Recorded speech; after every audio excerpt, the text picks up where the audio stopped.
Hey there, true art believers. Hope you're doing well today. Just another day in paradise.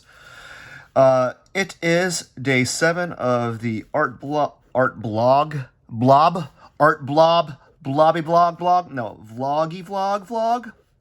Um, and let's start out with some warm ups here.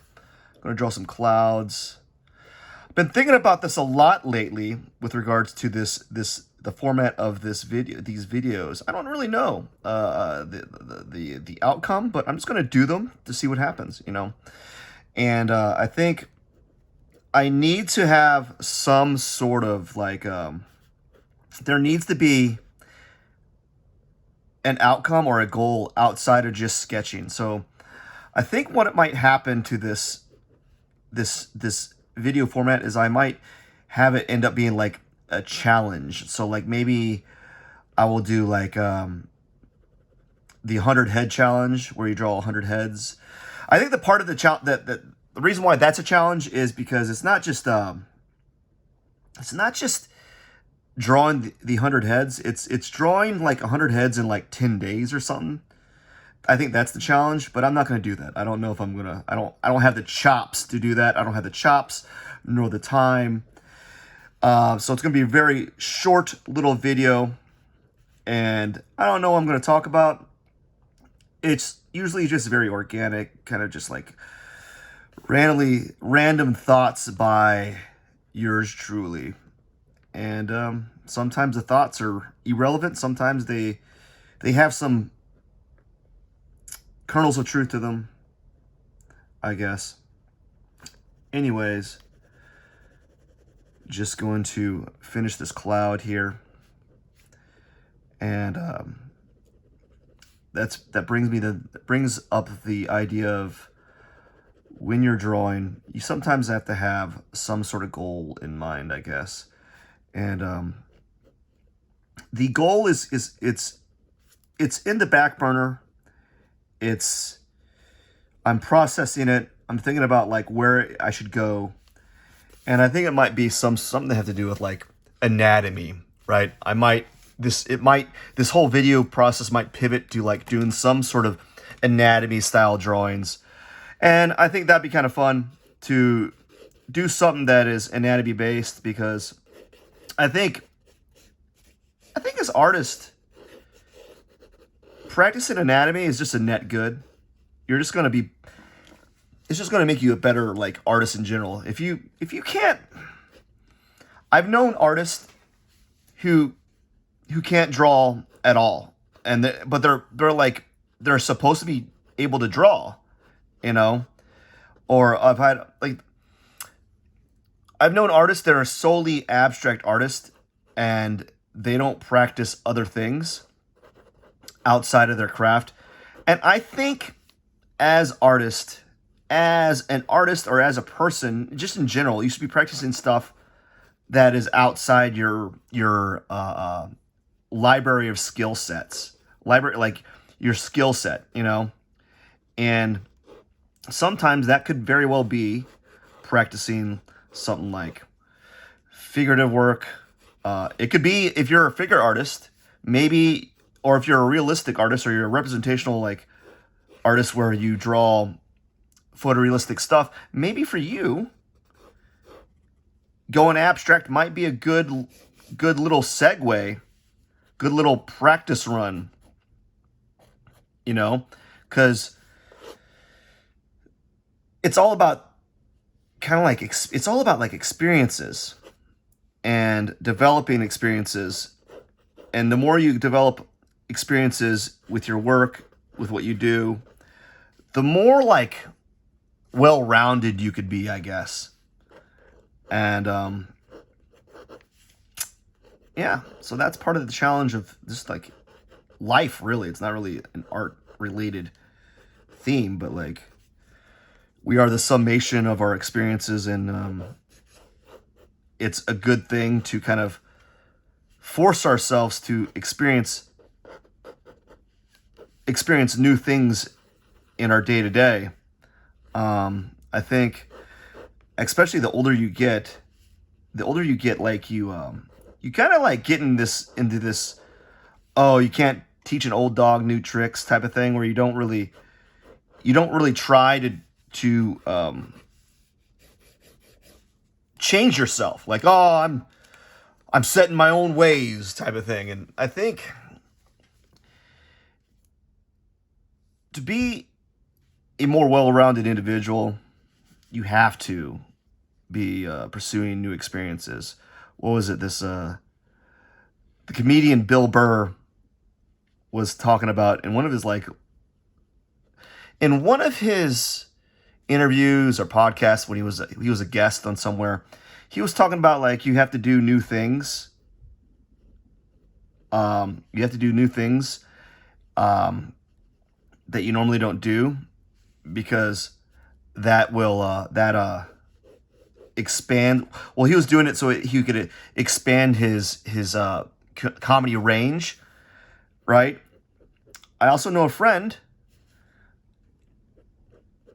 who made this quote. I don't know if he's quoting someone else, but he said this: in order to be interesting, you have to be interested. So you have to be interested in things that aren't just what you're comfortable with or part of your Rolodex or your library of interest, you know?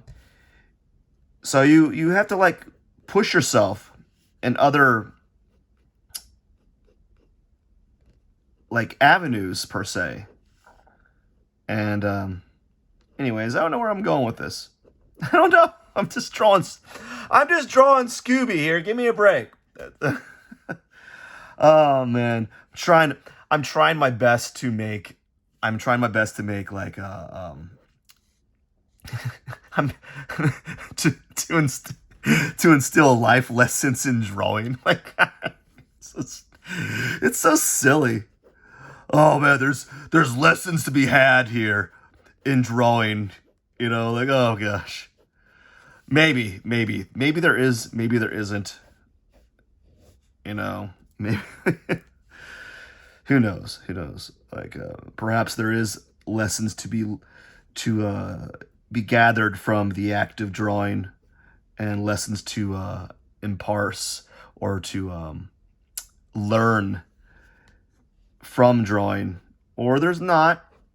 Who knows? I'm not a philosopher, but yeah, I'm supposed to be doing an art request, and so I'm practicing drawing Scooby so that I can have some reps in before I look at that sloppy. For those that don't know, only artists will get this, but drawing on the spine of a sketchbook and drawing on like, look at this. Like, the sketchbook is bouncy. It is so bouncy. It's like a springboard. Drawing on a sketchbook that is not flat, there are some innate challenges there.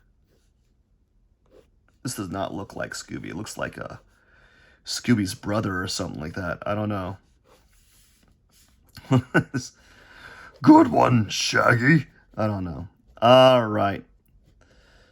So as I said, this is going to be a short one today. A short little video where I just kind of chat it up, and maybe sometimes they make sense, sometimes they don't. I don't know. Like, who knows? But it's just really an excuse or a way to set aside some time for the day for me to get a little bit of drawing in. And really, that's what it's all about, is getting some drawing in so I can say, hey, good job. You did what you set out to do. You drew for 10 minutes.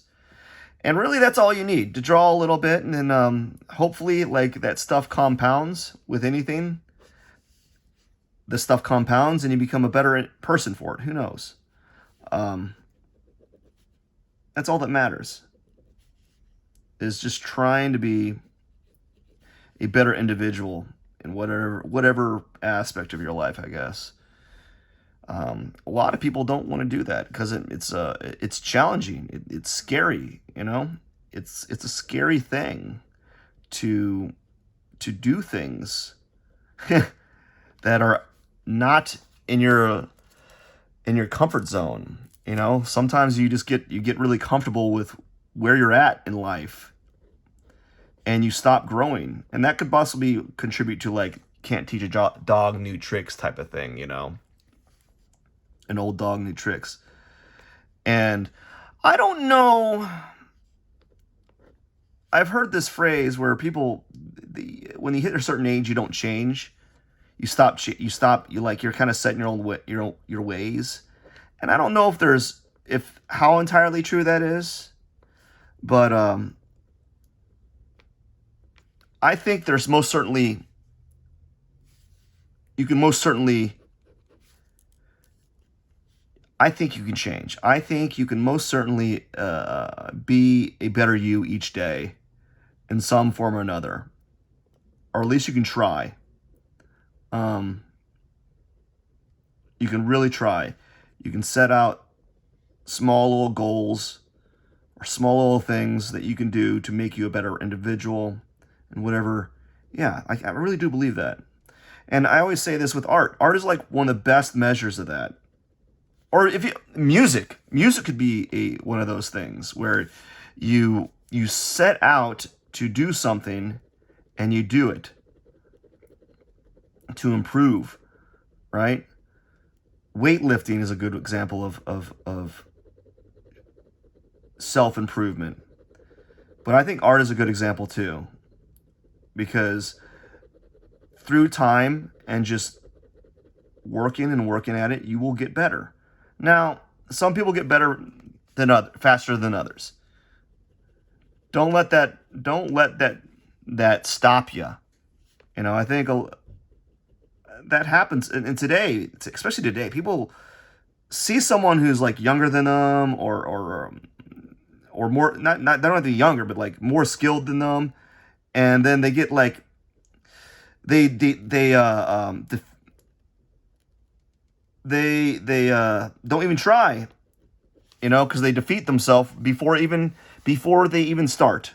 They've already persuaded themselves not to try because they're like, why even bother, right? Why bother? Well, I mean, why? Well, that's a good question. Like, what? And here's my answer to that. Why bother? What better things do you have to do with your time? Like, really? Are you really that? What better things do you have to do with your time? Work? Well, you're not working all the time. Are you? Is all your free time used more effectively? Like it's right. Like what better things do you have to do with your time? Why not do something that you think has value, or do something that you want to do, but you might be scared of doing it, you know? You might be scared of doing it. And that's perfectly valid. Like, we have that. But there's going to become a day where you, like, when you think, when you're older in age, are you going to, like, look back at yourself and say, oh my gosh, I wish I had practiced doing this. I wish I had done that. I wish I had learned how to play the guitar. I wish I had learned how to paint or draw. I wish I wrote that novel or book, etc., etc. I wish I'd started that YouTube channel when I was younger. Now, blah, blah, blah. Well, you could still do it. Just start. Just start. And oftentimes, most of us don't even want to start. Like, it's the fear. The fear is so strong that most would rather not start and avoid it than actually start. It's easier to just start and make mistakes and stumble and fumble than to think about doing it and then think about doing it and think about doing it and think about doing it. And then all of a sudden, what have you done with all that time of thinking about doing it? You haven't even gotten anywhere with the idea. And that applies to anything. I don't really know. I like it. Just like anything. You know, every time you have, like, maybe you have a friend who's like, I want to start working out. I'm like, good, do it. Don't even say start. Just go to the gym, get a membership, and start working out. Or I'm going to lose weight. Start doing that. You know, just do it. Do it, man. It's the only thing that's stopping you is you, you know? Oh, anyways, it's been 15 minutes. I got to get going. As I said, these have to be really short videos, and sometimes, meh. Anyways, I hope you enjoyed the conversation. Don't forget to subscribe. I appreciate each and every one of you. You rock. Take care, my friends.